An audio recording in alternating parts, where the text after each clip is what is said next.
When changing spark plugs, you can do a lot of things wrong.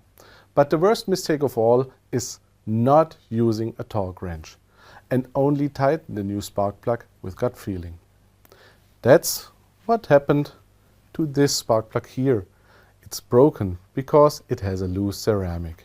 Therefore, it's extremely important to use a torque wrench when mounting spark plugs, and the correct torque for each spark plug can be found on the packaging.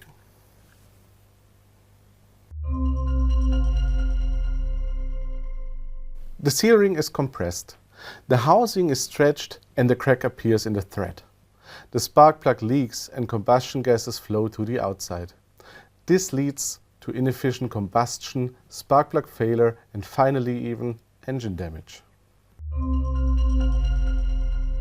The downsizing concept in GDI engines leads to reduced space in the combustion chamber.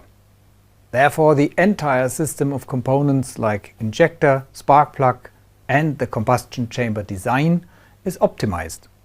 As you can see here on our demonstration model of a GDI cylinder head, the remaining distance between the spark plug and the injection valve is very small.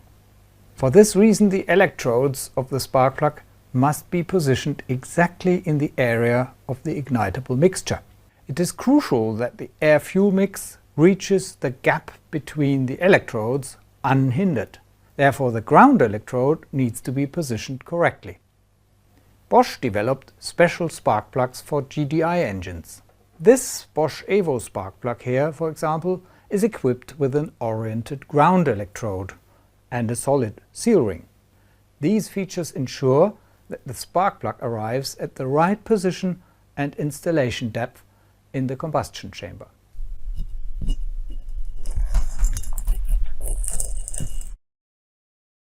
The only thing you must keep in mind is using a torque wrench.